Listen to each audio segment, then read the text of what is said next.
Hello, আসসালামু আলাইকুম। Doctor Hasan Rahman Khan. আজকে কথা বলবো ক্যাজুয়ালিটি মানে ইমার্জেন্সি অ্যান্ড ক্যাজুয়ালিটির খুবই গুরুত্বপূর্ণ একটা টপিক নিয়ে। টপিকটা কি জানেন? টপিকটা হচ্ছে আমি রুগীটাকে সেলাই দিব কি দিব না।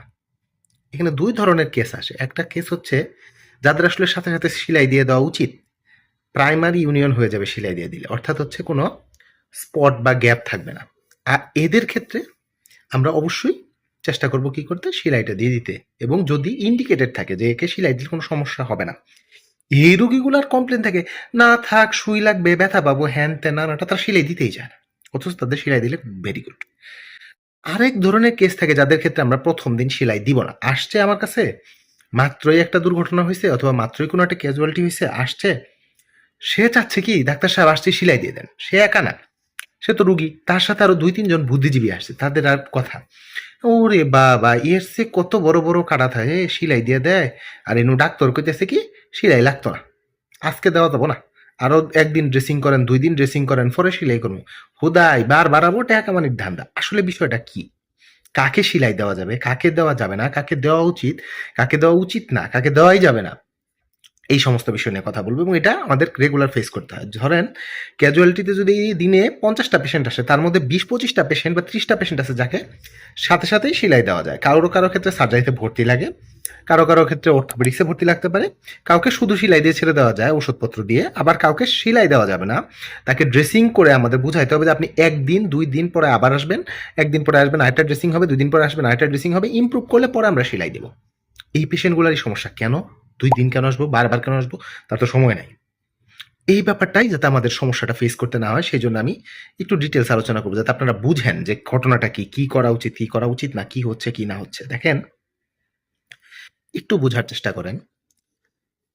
যদি আপনার কাটা জায়গাটা জীবাণুমুক্ত থাকে, ধরেন আপনি ফল কাটতে কাটতে একটা চাকু, যে চাকুটা অপরিষ্কার ছিল, কোনো জং ধরা না, এ ধরনের চাকু দিয়ে হাত কেটে ফেলছেন, আমরা আপনাকে সাথে সাথে সেলাই দিয়ে দিতে পারি, বরঞ্চ এটা সাথে সাথে সেলাই দেওয়াটাই বেটার।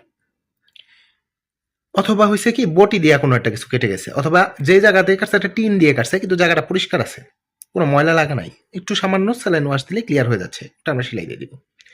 গ্যাপটা এমন যে সেলাই দেওয়া যায়। আবার ধরেন এতটুকু কাটছে, ওইটা সেলাই না দিলেও চলবে, ওটা আমরা সেলাই হয়তো বা দিব না, জাস্ট টাইট একটা ব্যান্ডেজ করে দিয়ে দিলেই হয়ে যাবে। এখন আপনি কি হয়েছে, একটা দুর্ঘটনা হয়েছে, দুর্ঘটনা হয়ে ঘটনাটা কি হয়েছে দেখেন, বোঝার চেষ্টা করেন। আপনার কাটছে যেই জায়গাটায়, কাটার মাত্রা যতটুকু হয়ে এতটুকু হোক, এর চেয়েও বড় হোক, যাই হোক, দেখে মনে হয় যে সেলাই দিয়ে দিলে জিনিসটা চাইপা যাবে, কিন্তু দুর্ঘটনার পরে আপনার ধুলা বালি কাদা ময়লা আবর্জনা হয়ে গেছে, জায়গাটার মধ্যে ঢুকছে। ধরেন আপনার একটা রিক্সা বা যে কোনো একটা উল্টায় আপনি রাস্তা থেকে পড়ে গেছেন হচ্ছে ড্রেনে, অথবা পড়ে গেছেন হচ্ছে একটা ডোবায়, যে জায়গায় একদম পচা পানি ছিল এবং ওই জায়গাতেই কাটছে। এখন সাথে সাথে যদি আমি আসার পরে ওইটা একটু ওয়াশ করে সেলাই দিয়ে দিলাম, ক্লিন করেই দেওয়ার চেষ্টা করলাম, কিন্তু তারপরেও ভিতরে কিছু ময়লা আবর্জনা থেকে যেতে পারে। তখন যদি এটা থেকে যায় অথবা কোনো পকেট ফর্মেশন হয়েছে ভিতরে, ময়লাটা থেকে গেল, ময়লাটা থাকলে কি সমস্যা হবে জানেন? ময়লাটা থাকলে আপনি যে সমস্যাটা ফেস করবেন সেটা হলো যে ২ দিন ৩ দিন পরে ওই শিলার জায়গা থেকে পুজো আসা শুরু হবে, জায়গাটা ফুলে যাবে এবং ইনফেকশন হবে, জ্বর আসবে। তাহলে এই ক্ষেত্রে কি আমরা ওই প্রথম দিনই সেলাই দেবো? উত্তর হচ্ছে না। আমরা অবশ্যই প্রথম দিন সেলাই দিব না। আমরা ১টা ২টা দিন ড্রেসিং করব। ড্রেসিং করে যখন দেখবো যে জায়গাটা ক্লিয়ার আউট হয়ে গেছে, পরিষ্কার হয়ে গেছে, ময়লা টলা নাই, তারপর আমরা সেলাই দিয়ে দিব। এই জিনিসটা আমরা মানতে চাই না। শুধু যে মানতে চাই না তা না, ধরেন আমরা বুঝায় বলে দিলাম, সে করে কি ফার্মেসির থেকে যায় তখন কুয়াকদের দিয়ে এটা সেলাই করায় ফেলে। কুয়াকদের কাছে তো এটা এত কিছু তাদের জানা দরকার নাই, আসছে সেলাই করতে, বিরাট সেলাই করে তার গর্ববোধ করে, কত সুন্দর সেলাই দিয়ে দিলাম। ফলশ্রুতিতে কি হয়, ৫-৭ দিন পরে ওই রুগী ইনফেকশন নিয়ে, ওন্ড ইনফেকশন নিয়ে আমাদের কাছে আসে। তারপরে পুরোটা ওপেন করতে হয়, এই পাস ড্রেন করতে হয়, তার ৫-৭ দিন আরও ভর্তি থাকতে হয়, এই antibiotic broad spectrum antibiotic injectable রাখতে হয়, তারপরে যখন তার ইনফেকশন কন্ট্রোল হয় তারপরে আমরা আর একটা স্টিচ দিয়ে তারপরে তাকে পাঠাইতে হয়। এত ঝামেলা হয়। এরকম ঝামেলা বাস্তবের একটা উদাহরণ দিই। ওই রুগী আপনার ৮ থেকে ১০ বছর একটা বাচ্চা, ২-২.৫ বছর আগের ঘটনা। সে ঘোড়ার গাড়ির নিচে তার হাঁটু পড়ে গেছিল, সে গেছিল এক কুয়াকের কাছে, কুয়াক সাথে সাথেই অনেকখানি কাটা ছিল, এতটুকু কাটা নি জয়েন্টে। তো উনি সেলাই দিয়ে দিছে। সেলাই দিয়ে দেওয়ার পরে ৭ দিন ৮ দিন পরে বাচ্চার প্রচন্ড জ্বর নিয়ে এসে আমাদের এখানে যোগাযোগ করছিল। আমার যে, আমি তো সেই সময় যে প্রতিষ্ঠানে ছিলাম সেখানে যোগাযোগ করছিল। ওপেন করে দেখি ভিতরে পাথরের টুকরা পর্যন্ত আছে, অর্থাৎ রাস্তায় যে পাথরের টুকরা ছিল সেই পাথরের টুকরাও তারা পরিষ্কার করে নেয়, না করেই করছে কি আল্লাহর নাম নিয়ে তারা সেলাই করে ছেড়ে দিছে। পরে এই বাচ্চাটারে প্রায় ৭-৮ দিন রাখতে হয়েছে আমাদের ওখানে, এবং ৭-৮ দিন পরে তাকে আমরা সেকেন্ডারি ক্লোজার করতে পারছিলাম। তাহলে আমরা কেন পাগলের মতো শুরুতে সেলাই দিব? তাহলে এই জিনিসটা আমাদের বুঝতে হবে, মানতে হবে। এখন প্রশ্ন হচ্ছে কার ক্ষেত্রে বা কোন কোন কেসের ক্ষেত্রে আমরা প্রথম দিন সেলাই দিবই না। দেখেন, যদি ওই যে বললাম ওন্ডে ময়লা থাকে, ধুলাবালি আপনি এমন হয়ে গেছে যে প্রচুর ধুলাবালি কাদা এই সমস্ত কিছু ভরে গেছে, আমরা সেলাইন ওয়াশ দিব, ওয়াশ দেওয়ার পরে আমি প্রথম দিন সেলাই দিব না, এক দুই দিন ড্রেসিং করবো, এক দুই দিন ড্রেসিং করে যখন দেখবো যে না ইমপ্রুভড, সুন্দর পিঙ্ক কালার, ওরকম কোনো বাজে কিছু নাই, আফটার দ্যাট আমরা ক্লোজ করবো। সেকেন্ডলি যদি ধরেন কুকুর কামড় দিছে, বিড়াল কামড় দিছে, মানুষই কামড় দিয়ে বসে, এখন কামড় দিয়ে আসছে, কারণ আমাদের এই ওরাল ক্যাভিটিতে প্রচুর পরিমাণে ব্যাকটেরিয়া আছে, এইটা এক দুই দিন ড্রেসিং করে পরে আমাদের সেলাই করাটা উচিত কাজ।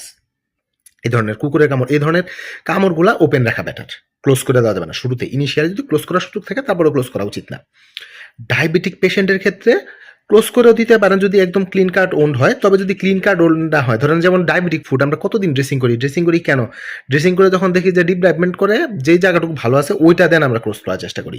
যখন পিঙ্ক কালার স্কিন পাই, পিঙ্ক কালার এরিয়া পাই, গ্রানুলেশন টিস্যু পাই, তারপরে আমরা চিন্তা করি যে না এবার এটা ইমপ্রুভ করছে, তার আগে না। এই ধরনের কেসগুলো আমরা আবেগের বশবর্তী হয়ে বা পেশেন্টের প্রেশারে এসেও আমরা কিন্তু ক্লোজ করে ফেলবো না আগেই। তো এটা হয় কি জানেন, ধরেন যখন রুগীর লোক আসে, ক্যাজুয়ালিটিতে একটা ডাক্তার কাজ করতেছে 6 ঘন্টা 8 ঘন্টা হয়ে গেছে প্রায়, এবং আইসে একদম দহরম মহরম দেয়, হ্যাঁ আমরা তো কত দেখছি হ্যান তেন করে দেন সেলাই কিছু হইব না, তখন ডাক্তার অনেক সময় এই ঝালা সহ্য করতে না পারে, বোঝানোর পর যখন না বুঝে তখন ক্লোজ করে দিয়ে দেয়, অ্যান্টিবায়োটিক দিয়ে দেয়। অ্যান্টিবায়োটিক দিয়ে দিলে অনেক সময় দেখা যায় যে না, যদি আমরা তো স্যালাইন ওয়াশ দিয়ে ক্লিন করার চেষ্টা করি, ক্লিন হয়ে যায় বেশিরভাগ ক্ষেত্রে, কিন্তু কিছু কিছু ক্ষেত্রে দেখা যায় কি যে কিছু ডিপ সিটেড ময়লা থেকে যায়। তো আপনারা ওইটা পাগলামি করবেন না, যদি দেখেন যে আসলেই বেশি ময়লা ছিল, আপনারা নিজের থেকে, ডাক্তার যখন বলবে যে এটা এক দুই দিন পরে আপনার ড্রেসিং করে পরে আপনি সেলাই দেন, আপনার জন্য ভালো, আপনার জিনিসটা বুঝবেন এটা আসলে আপনার জন্য ভালো, এটা মেনে নিবেন। আপনি কুকুর কামড় দিছে, চামড়া উঠে গেছে অনেকটুকু, ওটা আপনার সেলাই দিয়ে ক্লোজ করলে কিন্তু ক্ষতি হতে পারে, ওই জায়গায় ব্যাকটেরিয়া থেকে যেতে পারে, ওই জায়গায় ভাইরাস থেকে যেতে পারে, ভাইরাসের সাথে সাথে কুকুরের ক্ষেত্রে তো র্যাবিস ভাইরাস থাকে, কিন্তু ওদের দাঁতে অনেক আদার্স ব্যাকটেরিয়া থাকে, এখন ওই ব্যাকটেরিয়াগুলো আপনার জন্য ক্ষতিকর। আরেকটা জিনিস মনে রাখবেন, অনেকেই এই জিনিসটা বোঝার চেষ্টা করে না, অনেকেই বলে যে ডাক্তার সাহেব আপনারা কেন এই কাটে কুটে আসলে যদি ময়লা টলা থাকে তাহলে মানে কাটা একটু বড় হলো অ্যাক্সিডেন্ট হয়ে আসছে আপনারা টিটিআই যদি দেন তো অনেক দাম। কিন্তু ধনুষ্টঙ্কারের চিকিৎসা খুব টাফ, এবং ধনুষ্টঙ্কারের যদি হয়ে যায় তাহলে বাঁচানো কঠিন। আর বাংলাদেশে অনেকেই ওই আগে টিটি ভ্যাকসিনগুলো প্রপারলি নেয় নাই, যদি নিয়েও থাকে তারপরে আমরা ওই রিস্কটা নেই না, এই টাকাটা খুব বেশি না, খুব বেশি না। তো আমরা যখন টিটিটিআই যে আপনাদের অর্ডার করব, প্রাইভেটে তো কিনতে হয়, সরকারিতে বেশিরভাগ সময় থাকেই, আপনারা এটা দিয়ে দিবেন। এটা দিতে অনেক সময় অনেকে প্যাংসা করে। আর একটা হচ্ছে আমরা অনেক সময় কাটার সময় যখন আমরা লোকাল দিই, লোকাল দিতে চায় না, ওরে বাপরে সুইয়ের কাঁচা লাগবো আবার, আরে বাবা কাটছে ব্যথা পান নাই, তাহলে লোকাল দিলে তো আপনার আমরা কাজটা আরামে করতে পারবো। আপনি কেন আপনি নালে চিলাচিলি করবেন, সুই ঢুকলে যে লোকাল দেওয়ার পর তার ব্যথা পান না, আমরা যখন নিডল ঢুকাই আপনি কি কোনো ব্যথা পান? আপনার যখন আমরা স্টিচ তুলতেছি ব্যথা পাইতেছেন না, কিন্তু ও যদি আমরা ওই সুইয়ের কাছাটা একটু না দিই তাহলে কিন্তু ভালো ব্যথা হবেন। কিন্তু আপনারা করেন কি জানেন, আপনারা না না দিয়েন না দিয়েন না, সহ্য হয় না, এই কাজগুলা করবেন না, ডাক্তারের মতো কাজ করতে দেন। ইদানিং হয়তো বা কিছু ভিডিও দেখতেছেন যেখানে দেখতেছেন যে বিদেশে আসলে রুগীদের খুব যে আরাম তা না, তারা একদম ক্যাজুয়ালিটিতে 2 ঘন্টা 3 ঘন্টা 4 ঘন্টা 5 ঘন্টা বসে থাকতে হয়। আমাদের দেশে কিন্তু আসলে আমরা এত সময় বসায় রাখি না, আমরা চেষ্টা করি যত দ্রুত পারি কাজগুলো ক্লোজ করে দেওয়ার জন্য। যদি আসলেই আমরা ট্রায়াস প্রোটোকল ফলো করতাম তাহলে আসলেই কিছু কিছু রুগীর অনেকক্ষণ বসে থাকতে হইতো। আমরা ওই জিনিসগুলা চেষ্টা করি যত দ্রুত আপনাদের আমরা রিলিফ দিতে পারি। কিন্তু আপনারা যদি এই আমরা যে গাইডলাইন দিব, যেই প্রোটোকল বলবো সেগুলা না মাইনা নিজের মন মতো যে না অমুক রে দেখছি ওইটা করছে, ভাই অমুক তো চাকু দিয়ে কাটে আসছিল, আপনার তো কি বলবো জং ধরা এক লোহা দিয়ে কাটছেন, এরপরও আবার হাতের মধ্যে মাটি ভরায় নিয়ে আসছেন, তাহলে এক দুই দিন যাক না, একটা দুটো ড্রেসিং হোক তারপর আপনি সেরাই দেন, এই জিনিসটা একটু মানবেন। এটা অনেক ঘ্যাস ঘ্যাস আমাদের ক্যাজুয়ালিটি গুলাতে হয়, সারা বাংলাদেশেই হয়।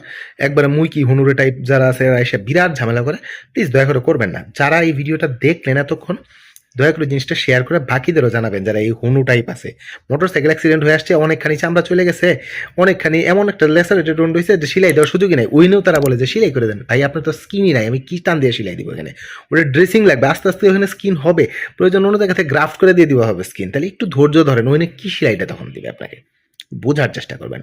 আশা রাখি মোটামুটি বুঝতে পারছেন। তারপরেও যদি আরো জিজ্ঞাসা থাকে কমেন্ট বক্সে জানাতে পারেন। কিন্তু ডাক্তার যে কথাটা বলে আপনার ভালোর জন্যই বলে, যাকে আমি চিনি না জানি না আমি তার কেন ক্ষতি করব, তাই না? তো আমাদের মতামতটা একটু নেওয়ার চেষ্টা করবেন। ধন্যবাদ সবাইকে।